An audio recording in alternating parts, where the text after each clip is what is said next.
whilst much of the UK saw changes in their work patterns with furthering over lockdown, Aerobility trustee Neil Tucker refused to believe that there was nothing he could do to help on the front line of COVID.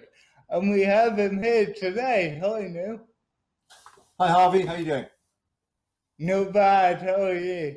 I'm very, very good. Thanks. Thanks for inviting me onto your show. Hey. So, Yes. Print Victory was formed at the tail end of March. My wife, who's a GP, said to me, "Can you take that silly little 3D printed toy that you've got and talk a lot about and print me 2 or 3 of those visors to help me in work?" Because she had no PPE.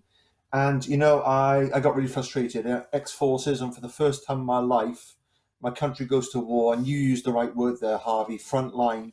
And I couldn't hold my hand up for a rifle. I couldn't take part in the battle because I was shielding, I'm disabled. And I knew that if I felt like that, there was a lot of people out there that would feel the same thing. So in the first week, we delivered 2 visors, and then I set up Print for Victory and managed to get a lot of people in to help us.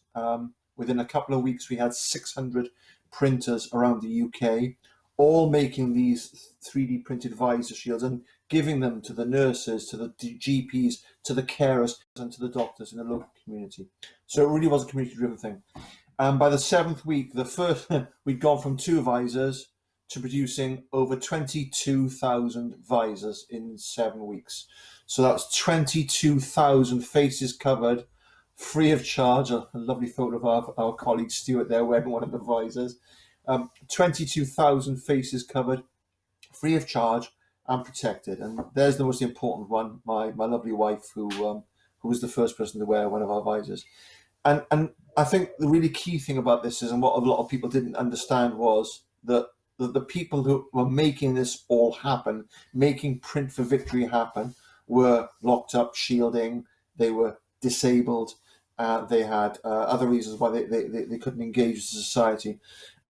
They were essentially, without Aerobility and the disabled people and the volunteers from Aerobility, it's quite simple, Print for Victory wouldn't have happened. And I noticed earlier on, Harvey, you used the phrase, the impact Aerobility has on the disabled community. Well, Aerobility and Print for Victory flipped that completely on its head, and we proved how we as disabled people can enable and make an impact on the community as a whole. So it was all about re-engagement, re-enablement, and it just was wonderful to be a part of it, and wonderful to have Aerobility being involved. It is, and I think the best memory I have of that whole thing is seeing you on the first day with a handful of people on your Facebook page, and then waking up the next morning and you've got hundreds, and the next day you had thousands. It was It's just, incredible. it was amazing. It was amazing, and I think the reason why it was so successful, Harvey, was because, first of all, people believed in what they were doing. That they were doing it for nothing. They were putting in their own time at their own cost. Each visor they made was costing them money, and we were able to raise some donations to help them with that. But it was something that they passionately believed in doing, and therefore the figures they were a runaway success. They really were, and it was. I would consider it. I'm sure you feel the same. That for a lot of our people who were involved, it was a defining moment of our lives. It was just amazing. And the reality is, if for all those 22,000 visors that were produced by us, by the volunteers and by the people from Aerobility, if you manage to save one life, what else could you want? What else could you want?